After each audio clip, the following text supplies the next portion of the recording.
Time management एक बहुत बड़ा फैक्टर होता है। यदि आप किसी कार्य को करने के लिए मन बनाए हैं, किसी काम को पूरा करने के लिए सोच रहे हैं, तो आपको टाइम मैनेजमेंट बहुत ज़रूरी है। यदि आप टाइम मैनेजमेंट नहीं कर पाते हैं तो कार्य निर्धारित समय में पूरा नहीं हो सकता है। उसका कारण होता है कि कभी कभी जैसे होता है कि हम पढ़ाई कर रहे हैं या हम मूड बनाए हैं कि कुछ चीज़ें हम आज की डेट में कवर करेंगे, लेकिन होता क्या है कि हम मोबाइल देखने लगते हैं और वो उस मोबाइल में देखते देखते इतना गुम हो जाते हैं, इतना उसी में मशगूल हो जाते हैं कि हमें ध्यान ही नहीं होता है कि हमने आज दिन भर में करने को क्या सोचा था, और ऐसे 1-2 घंटे निकल जाते हैं। तो पहली चीज़ तो ये है कि जब भी हम किसी काम को करने की सोचें तो सबसे पहले हमें अपने पास एक स्टॉप वॉच रखना चाहिए और 2-2 घंटे का शेड्यूल बनाना चाहिए। ठीक है, अगर हम 2-2 घंटे का शेड्यूल बनाते हैं और स्टॉप वॉच रखते हैं, क्वालिटेटिव पढ़ाई करनी है, अगर हमने पढ़ना ही है तो हमें क्वालिटेटिव पढ़ाई करने के लिए टाइम मैनेजमेंट के लिए एक स्टॉप वॉच रखिए, 2-2 घंटे का शेड्यूल बनाइए।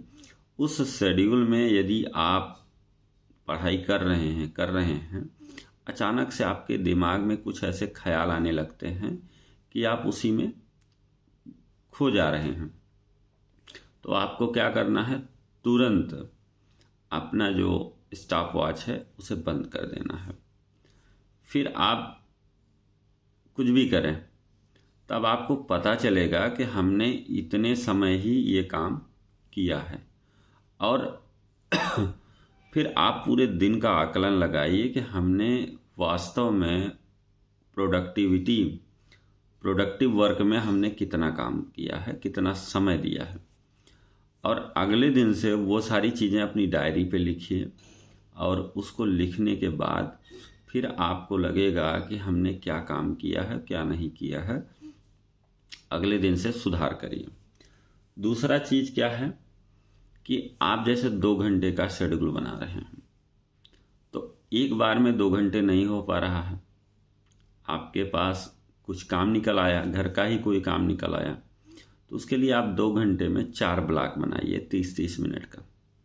और उस 30 मिनट में अगर मान लीजिए आपके पास 30 मिनट का समय है, तो आपने 30 मिनट पढ़ाई की और उसके बाद जो है उस ब्लॉक में टिक कर दिया। फिर कोई काम निकल आया, चले गए बाहर फिर आए, फिर 30 मिनट काम पढ़ाई किए, फिर निकल गए।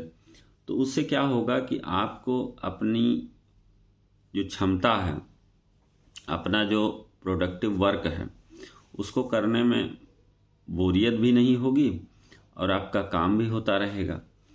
तीसरा क्या है कि डेली का टारगेट सेट करना है, और टारगेट ऐसा सेट करना है कि बहुत बड़ा ना हो।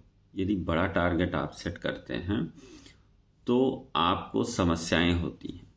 होता क्या है कि डिमोटिवेट होने का सबसे बड़ा कारण क्या है कि जब आपके टारगेट बड़े होते हैं और 2-4 दिन उस टारगेट को आप पूरा नहीं कर पाते हैं, अचीव नहीं कर पाते हैं, तो धीरे धीरे मन उस तरफ से हटने लगता है और आप डिमोटिवेटेड फील करने लगते हैं।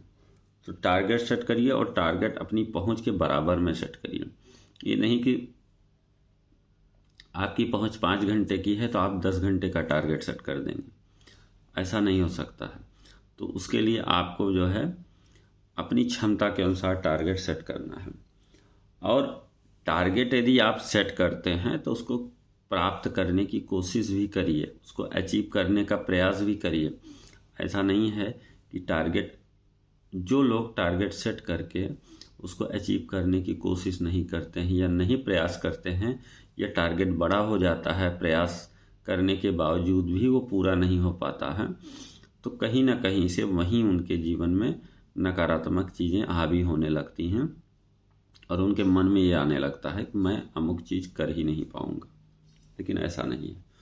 ओवर थिंकिंग से बचना है। ओवर थिंकिंग क्या है? मान लीजिए हम पढ़ाई कर रहे हैं और पढ़ाई करते करते किसी चीज़ के बारे में इतना सोचने लगे कि उसी में 1-2 घंटे निकाल दिए। तो इसको नहीं करना है, क्योंकि ओवर थिंकिंग जो है व्यक्ति के समय को बर्बाद करती है। तो ये जो 5 चीज़ें हैं, यदि आप अपने जीवन में अपनाते हैं तो निश्चित रूप से आप अपना टाइम मैनेज करेंगे।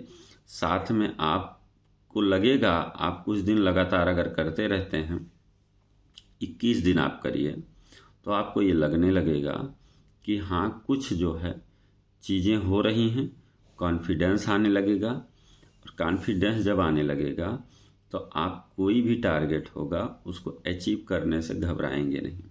तो आज के लिए इतना ही मित्रों, फिर मिलेंगे।